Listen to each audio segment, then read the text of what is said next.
let us understand some natural phenomena due to sunlight. The rainbow.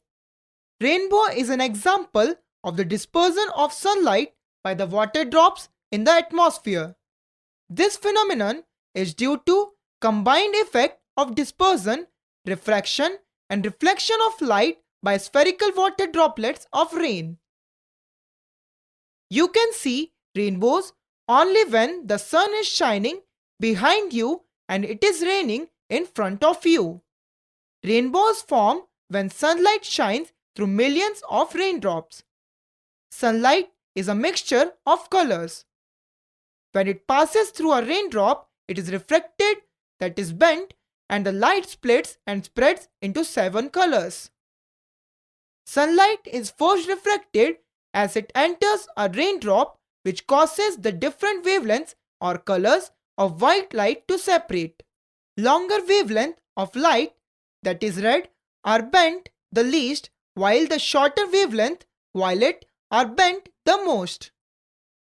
It is found that the violet light emerges at an angle of 40 degrees related to the incoming sunlight, and red light emerges at an angle of 42 degrees. Rainbow is formed when the sun rays incident on a water drop gets refracted twice and reflected internally by a drop. Therefore, dispersion takes place after entering the raindrop. This implies dispersed light should touch the other end of drop. We see that the red light from drop 1 and violet light from drop 2 reaches the observer's eyes. The violet from drop 1 and the red light from drop 2 are directed at level above or below the observer.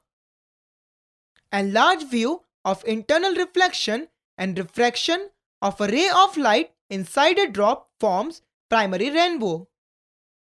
Thus, the primary rainbow is a result of 3-step process, that is refraction, reflection, and refraction. When light rays undergo 2 internal reflections inside a raindrop instead of 1, as in the primary rainbow, a secondary rainbow is formed. It is due to 4-step processes. The intensity of light is reduced at the second reflection, and hence the secondary rainbow is fainter than the primary rainbow. Further, the order of the colors is reversed. All the rainbows are part of a circle, but you can usually see only part of it, as the earth is in the way. If you are lucky, you may see a complete circle from an aircraft.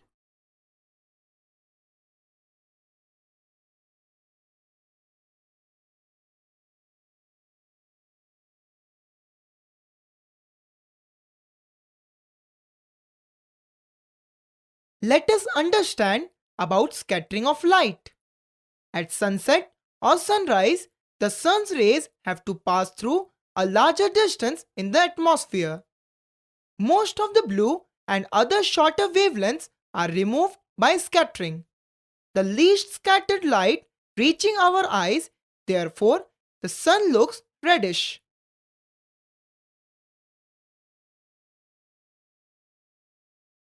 Text.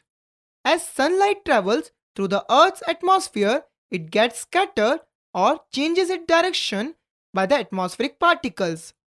Light of shorter wavelengths is scattered much more than light of longer wavelengths. The amount of scattering is inversely proportional to the 4th power of the wavelength.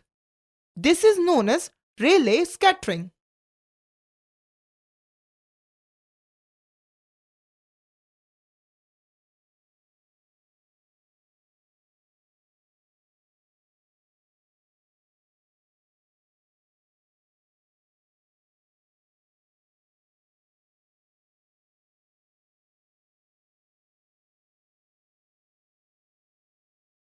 Let us understand about scattering of light.